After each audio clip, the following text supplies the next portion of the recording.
마태복음 4장 23절하고 9장 35절을 보면 예수님이 이 땅에서 오셔서 한 사역을 소개를 해주고 있어요. 세 가지 사역을 하셨는데, 첫 번째는 가르침에 관한 사역이고, 두 번째는 천국 복음을 전파하는 사역이에요. 세 번째는 병자와 악한 것을 고치시는 사역입니다. 마태복음 1장부터 이제 예수님의 출현에 대한 이야기를 해주면서, 예수님이 이제 그 4장까지는 출현이죠. 5장부터 7장까지는 이제 가르치심에 관한 이제 사역이라면, 산상수훈을 통해서 말씀을 가르쳤잖아요. 어제와 오늘 8장과 9장은 병자와 악한 것을 고치시는 사역에 보여주고 있어요. 여러분 성경을 읽을 때 이렇게 좀 나눠서 보면 또 은혜가 됩니다. 8장에서는 나병 환자, 중풍병자, 열병에 걸렸던 베드로의 장모, 귀신 들린 사람, 예수님이 고치시죠. 풍랑이 일어나서 이제 제자들이 두려워할 때 바다를 잔잔하게 하시고, 귀신들을 돼지떼에 들어가게 한 뒤에 바다에서 몰살시키는 이런 일들을 행하셔요. 9장에서는 이제 처음에 시작할 때 중풍병자를 고치시죠. 12해 동안이나 혈루증을 앓는 여인을 고치시고, 또 갈리의 집에 죽은 소녀를 살리고 두 맹인의 눈을 뜨게 하는 일을 하셔요. 중간에 다른 이야기들이 있지만 예수님의 그 치유 사역, 기적 사역을 중심으로 이야기가 전개되고 있다는 것을 알 수 있습니다. 예수님이 다양한 병에 걸린 사람들을 고치심을 통해서 예수님은 못 고칠 병이 없다, 이걸 소개를 해주고 있는 거잖아요. 열병, 나병 환자, 중풍병자, 귀신 들린 사람, 여러 사람들을 고치시면서 주님은 못 고칠 병이 없다. 그러면서 또 예수님이 뭘 보여주냐면, 예수님의 고치심에는 차별이 없다는 거예요. 8장에 보면 이방인이었던 로마의 그 백부장의 하의를 고치거든요. 그리고 사람들이 부정하다고 여겼던 그 8장에서도 나병 환자를 고치시고, 또 오늘 9장에서도 혈루증, 피를 유출하는 병이잖아요. 사람들이 부정하다고 여겼던 이 여인의 병을 고치셔요. 그러니까 차별이 없는 거죠. 치유하는 방법이 다 달라요. 8장에서 나병 환자를 고치실 때는 예수님이 손을 내밀어서 고치셨어요. 여러분, 나병 환자는 부정한 사람이잖아요. 성 밖에서 있어야 될 사람인데, 가까이 가지 않으면 안 되는데, 예수님이 손을 내밀어서 어떻게 해요? 그녀를 나병 환자를 고치셔요. 로마의 백부장 하인은 어떻게 고치신가요? 들어가지도 않고 말씀으로 고치셔요. 그러니까 로마의 백부장이 말씀만 하옵소서 하니까 내 믿음이 크다 하시면서 예수님이 말씀으로 고쳐주시죠. 베드로의 장모는 주님이 손을 만지셔서 고치셔요. 귀신들은 말씀으로 쫓아내십니다. 9장 1절에서 나온 그 1절과 2절에 중풍병자는 어떻게 고치신가요? 그의 믿음으로 고치는 게 아니라 그를 데리고 온 사람들의 믿음을 보시고 고쳐져요. 9장 20절에 나온 혈루증 환자는 어떻게 고치신가요?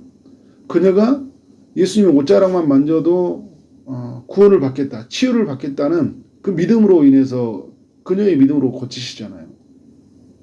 근데 갈리에 죽은 소녀는 주님이 어떤 이야기도 하지 않으시고 그냥 손을 잡아 일으키셔요. 예수님이 하나님의 아들이시다, 이 땅에 오신 모든 만물의 통치자, 왕이다. 마태복음은 예수님이 유대인의 왕의 관점이잖아요. 이런 관점에서 예수님이 자기 자신을 드러내시잖아요. 이제 9장에서 시작할 때 내 제사함을 받았느니라 할 때, 이런 병을 고치는 것뿐만 아니라 죄를 사해 줌으로 말미암아 예수님이 하나님의 아들이다라는 것을 알려주고 있죠.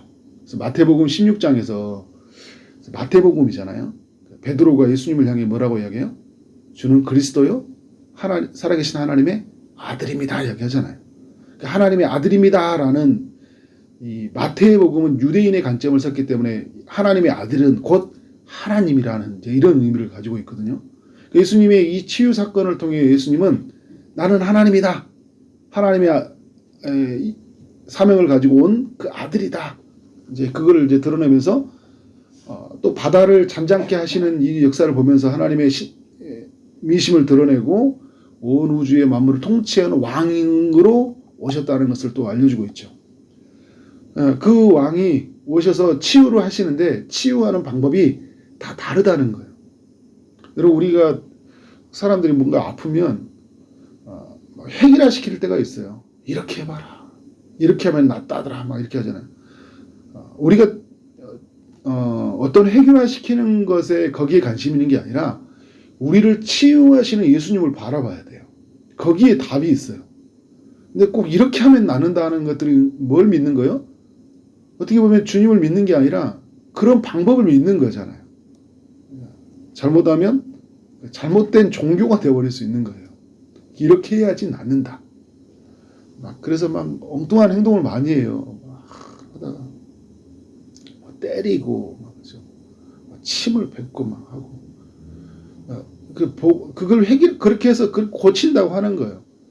여러분 우리가 해야 될 건 뭐냐면 주님을 바라봐야 돼요. 우리의 치유자이시고 왕으로 오신 그리스도를 바라봐야 돼요. 그리스도가 임재하셔서 고치시도록 우리가 바라봐야 된다는 거죠. 주님은 오늘 무엇으로 오셨어요? 병자를 고치시러 오셨잖아요. 병자를 고치시러 오시는 의원이에요. 영혼의 치유자잖아요. 우리의 몸을 지으신 창조주예요. 그 예수님 앞에 나아가는 거예요. 그리고 그 예수님 앞에 나아가면 예수님이 고친다라는 것을 알려주고 있습니다. 8장과 9장 그 병자가 치유되고 바람이 잔잔해진 그 기적의 그 역사 속에서 그때마다 나오는 이야기가 있어요. 그건 뭐냐면 믿음이에요.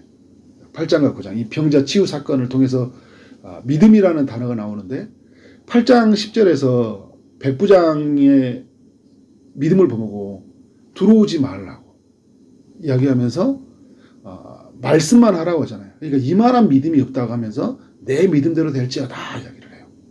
이스라엘 중에서도 이런 믿음이 없다는 거예요. 말씀만 하옵소서. 여러분 이게 굉장히 중요한 거잖아요. 이거 누굴 믿고 있는 거예요? 예수님을 믿고 있는 거예요. 들어와야 된다. 만져야 된다. 뭘 해야 된다라는 것에 근거를 두지 않고 예수님 당신이 살아계시면 당신이 말씀하시면 된다는 거예요. 이 믿음이잖아요. 8장의 시작에 치유 사건에서 이방인의 믿음을 이야기하고 있는 거예요. 누구의 초점을 두고 있어요? 예수님에게 초점을 두고 있는 거예요. 9장 이제 8장 26절에서 보면 풍랑이 일어났죠. 바람에 막 바다에 롤이 일어나서 사람들이 두려워해요. 8장의 시작에서 이방인의 믿음을 칭찬하신 주님이 자신을 따라다니는 제자들을 향해 책망해요. 뭐라고 하세요? 두려워하니까 이 믿음이 적은 자들아. 뭘 바라보고 있어요? 예수님을 안 바라보고 바람을 보고 있잖아요. 우리 여러분 살다 보면 뭘 보고 있냐면 자꾸 일어나는 일을 자꾸 본다니까요. 뭘 방법을 봐요. 아파도 뭘 방법을 봐요. 무슨 약을 봐요. 어디 병원이냐를 보는 거잖아요. 어떻게 치유했냐고 그런 거예요. 40일 금식했다. 여러분 이게 금식이 나쁘다는 거 아니에요? 금식해야죠. 그런데 뭘 40일 금식하니까 나은 게 아니잖아요. 40일 금식한 동안 누구를 만나는 거예요? 그리스도를 만나는 거잖아요. 오늘 제자들과 대비를 시켜주고 있는 거예요. 제자들은 예수님을 보고 있지 않는 거예요. 이 믿음 없는 자들아 이야기를 책망을 하는 거잖아요. 9장 2절에서도 중풍병자들을 데리고 온 그 친구들의 믿음을 보는 거예요. 중풍병자는 믿음이 없었던 거죠. 너무 아파서 자기가 이상의 판단 능력이 떨어졌을 수도 있지만 친구들은 예수님에게 나아가며 이제 마가복음과 그 네 명의 친구들이라고 이야기하잖아요. 예수님에게 나아가며 그분에게 가면 뭐 한다는 거예요? 고치신다. 22절에 오늘 말씀 나왔던 9장 20절에 혈루증 여인이 누구에게 집중하고 있어요? 예수님이잖아요. 예수님이 옷자락을 만졌잖아요. 옷자락을 만지면 그래 옷자락 만지면 나은다? 이걸 핵심이 아니잖아요. 누구에게 간 거예요? 예수님에게 가면 나는 낫는다는 거예요. 예수님에게 가면. 여러분 우리는 예수님에게 가야 되게 해서. 우리가 믿는다는 것은 예수님에게 간다는 거예요. 그를 붙잡는 거잖아요. 28절에 두 맹인 이야기를 나옵니다. 두 맹인이 예수님을 나가서 어떻게 합니까? 다윗의 자손이여 우리를 불쌍히 여기소서 하니까 예수님이 이런 이야기하고 있어요. 내가 능히 이 일을 할 줄을 믿느냐 하니까 그들이 뭐라고 해요? 주여 그러하오이다 하니까 예수님이 29절에서 내 믿음대로 되라. 이 두 명인이 누구를 믿고 있어요? 다윗의 자손으로 오신 예수 그리스도. 다윗의 자손으로 온다는 말은 무슨 말이에요? 약속대로 오실 메시아라는 거예요. 당신이 오시면 나의 눈은 뜨겠다는 거예요. 여러분 이사야 말씀이 메시아가 오면 맹인의 눈이 뜬다는 예언의 말씀이 있거든요. 그들은 맹인으로 살아간 이들이 말씀을 붙잡았고 그리고 다윗의 자손으로 메시아가 온다는 그 약속을 붙잡았잖아요. 그 약속을 붙들고 그 말씀에 이끌려서 누구에게 나가고 있는 거예요? 예수님에게 나가고 있는 거예요. 너무 중요한 거예요. 근데 여러분 이 믿음보다 더 중요한 단어가 이 8장과 9장에 흐르고 있어요. 그게 어떤 단어일까요? 보이지 않지만 은혜라는 단어예요. 내가 뭔가를 믿었다. 그래서 어떤 그것이 우리에게 굉장히 중요하죠. 우리에게 믿음이에요. 근데 여러분 믿음 이전에 중요한 게 단어가 있어요. 은혜예요. 에베소서 2장 8절에서 너희가 그 은혜에 의하여 믿음으로 말미암아 구원을 얻었다고 하잖아요. 그러니까 믿음 이전에 뭐가 더 출발합니까? 은혜가 출발합니다. 우리가 믿는 것도요. 은혜예요. 하나님 은혜가 있어야 돼요. 오늘 말씀해 보면 8장도 그렇고 어떤 사람은 믿음에 관한 단어가 없는데 주님이 치유하세요. 이게 죽은 갈릴리 소녀의 이야기를 그렇잖아요. 은혜죠, 여러분. 은혜로 하나님 하신 거예요. 은혜로 찾아오시는데 우리가 주님을 뭘로 만나는 거예요? 믿음으로 만나는 거예요. 주님은 우리에게 은혜로 다가오셨고 우리는 믿음으로 만나는 거예요. 이게 굉장히 신앙생활에서 중요한 거예요. 그래서 저는 그 은혜를 아는 사람들은 27절에 두 명인가 같은 그 예침이 있는 거예요. 우리를 불쌍히 여기소서. 불쌍히 여기소서. 은혜를 아는 사람은 우리 자신의 무능함, 연약함을 알고 하나님 앞에 매달려요. 어떻게 해요? 불쌍히 여겨달라고. 그러니까 여러분 주님이 어떻게 찾아오십니까? 불쌍히 여겨나와요. 36절에도 보면 두 맹인이 있고 무리들을 보면서 뭐라고 해요? 무리를 보시고 불쌍히 여기시냐. 우리가 불쌍히 여겨달라고 외칠 때 주님은 우리에게 어떻게 찾아오십니까? 불쌍히 여겨주십니다. 주님의 그 은혜로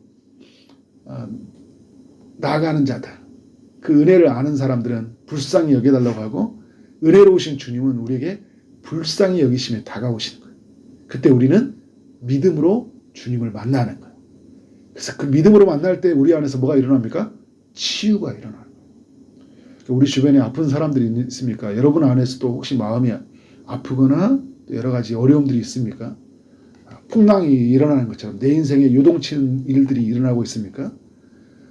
주님 앞에 불쌍히 여겨달라고 나아가는 오늘 하루가 되기를 원합니다. 주님이 일하심을 믿으십시오.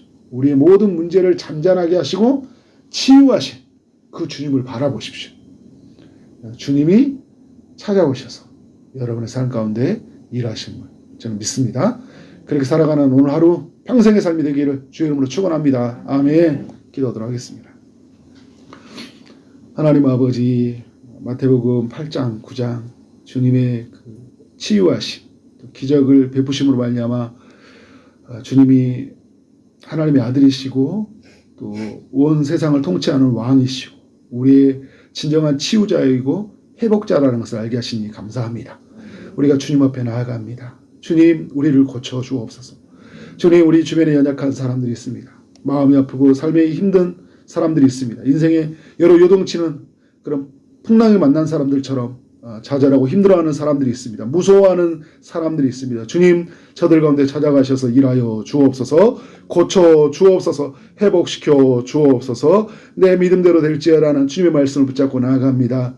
주님, 우리를 불쌍히 여겨 주옵소서. 오늘 또 주의 응답을 기다리는 우리 사랑하는 성도님들, 또 우리 주변의 많은 사람들 찾아가셔서 일하여 주옵소서. 우리가 하나님 친구들의 믿음으로 나아갑니다. 하나님, 우리의 믿음을 보시고 저들을 고쳐 주옵소서. 취업을 준비하고 결혼을 준비하고 또 임신을 준비한 이들에게 하나님께서 응답하여 오실 줄 믿습니다. 오늘 하루 만나는 모든 사람들에게 주님의 사랑이 흘러가게 하여 주시고 주어진 일 최선을 다하여 일하게 하심으로 말미암아 우리 하나님께 영광이요 우리 모두에게 큰 기쁨이 되는 하루 되게 하여 주옵소서. 이 한 주를 하나님께서 지키시고 인도하여 오실 줄 믿사오며 예수 그리스도의 이름으로 기도를 쌓옵나이다. 아멘.